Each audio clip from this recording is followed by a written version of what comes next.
Good morning. My name is Success. I'm here this morning because of,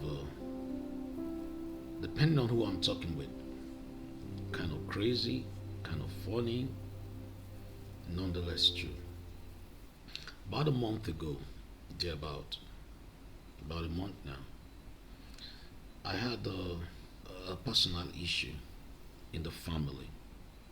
In the middle of it, I heard the Lord speak to me. Now, if you're one of those people who don't believe in such things, well, it's good. Maybe you want to grab a cup of coffee while I talk to you about what I mean. Uh, this is not long, but well, nonetheless, yeah, you know. So I had the Lord speak to me, and He said my response should be a podcast, a video cast, and I shall title it "The Father's Love." And so I have kind of procrastinated. Uh, I wasn't procrastinating because I didn't want to do it, because I really had ideas and all of those things, and you know.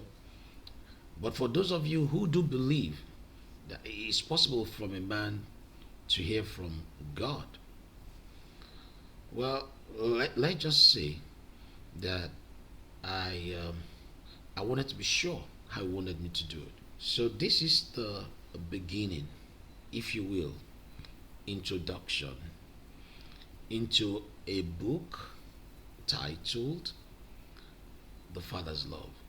I want to show a generation that it's possible to be loved and yet be corrected.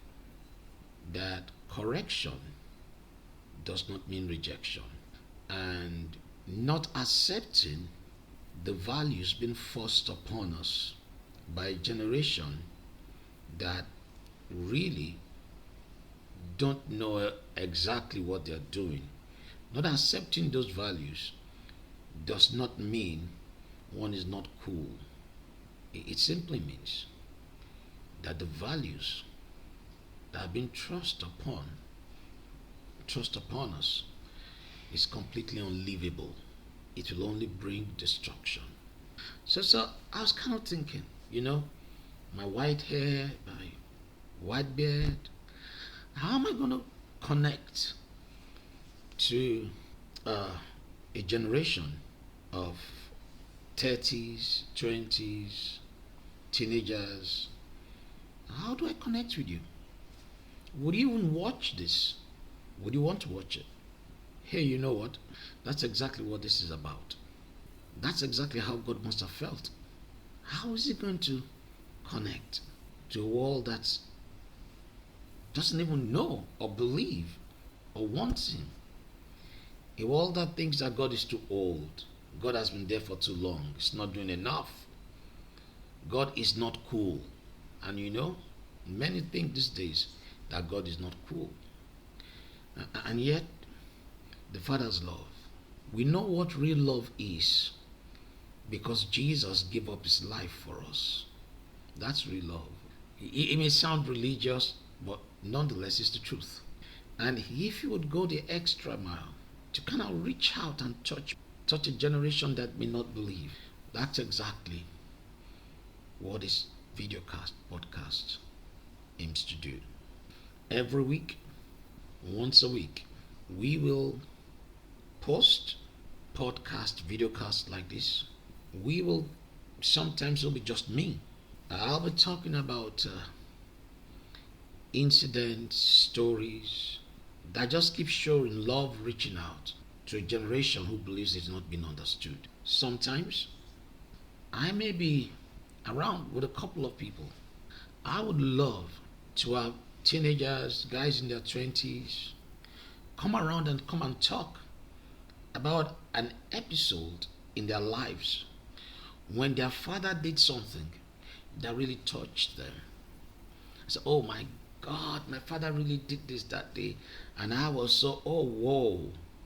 I like that. So yeah, things like that. But everything we do, every story we tell, it will always come to the same thing. Reaching out to a generation who believes it's misunderstood, misrepresented, and who may be seeking love in places they should not, seeking acceptance in places they ought not to be. That's what this is about. About the time I said to you a few minutes ago, I had the challenge, or we had the challenge we did in the family and all of that. And the Lord spoke to me. Yes, I really believe that a man can hear God. Oh my, there's joy in it. And guess what? I didn't start hearing God when I had white hair. I started hearing God as a man in my 20s. I began to have a relationship with him when I was 21. And I'm well beyond that age now. I came into a relationship with him because I found out that he speaks to people. And I got a Bible. He's the best guide and the only one to learning how to hear God, talk with him. And I would advise you completely. If anyone is saying to you that he hears God, talks with God, and is not using the Bible as a map for teaching how to do it, then you must be very careful. Very careful. And I'll come back to that in a moment. So, I was 21. I wasn't a Christian 21-year-old. I was one of those guys at the age of 21 that believed he was misrepresented, misunderstood, wanted more from life.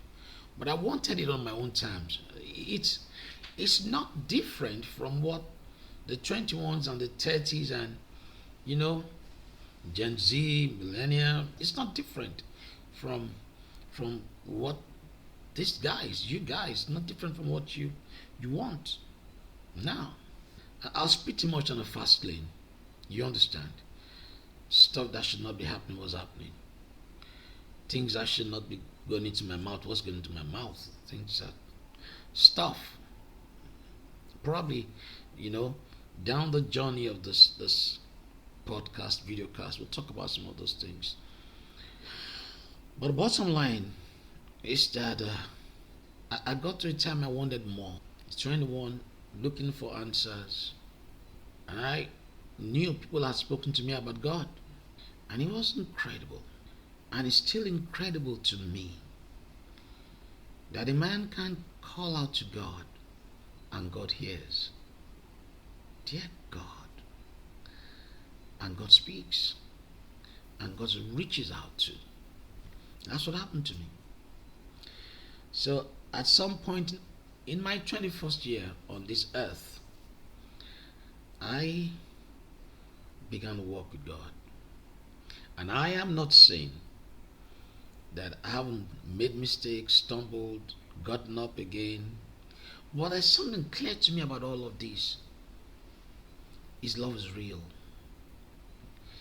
You just can't tell me that God is not real, or that His love is true, or real, or that His love is not intentional. He will answer every question. It may not be exactly when you asked Him. He will answer every question. He will unhook you from every destructive habit. Oh, He did that for me. I'm not just jiving. I'm telling you how it is. It's been almost 40 years, 39 years, going on 39 years now, 38 years actually, when I gave my life to Jesus Christ. I'm saying to you, it's the greatest thing that will happen to a man. That's the truth. Anyhow, the Father's love, I'm truly hoping that through this we can reach the generations coming, talk to you, hold you, love you, And though we may not agree with your choices, we can still completely love you. We may not believe your choices are right, but we can still completely love you. And as you will, show you what you ought to be doing. I didn't know when I met Jesus that there was something called purpose in a man's life. That a man could find out the reason why he was on earth. Not some crazy stuff a man just dreams he wants to do. But as in really, really. Think about it. If God is real, then you didn't just come. There was a reason. And you can find it out. Do it and live it. If you've ever in your life, if you've ever had a desire to change the world, and then you thought, how? I'm telling you, just find out why you were sent on this earth. And just begin to find out. And when you do find out, let the one who knows your script, and there's only one person, his name is Jesus, let him show you how to live out what you and him agreed to back there. And my God, it's going to be beyond what you think or imagine. And I'm going to close shortly. And there may be some who say, oh yeah, that's the problem. You guys just talk about the Bible, just talk about Jesus. One of the things I found, the Lord told me, about this time, the things I said to you, the Lord said that to me, said this to me, this 1 month. He told me one of those days.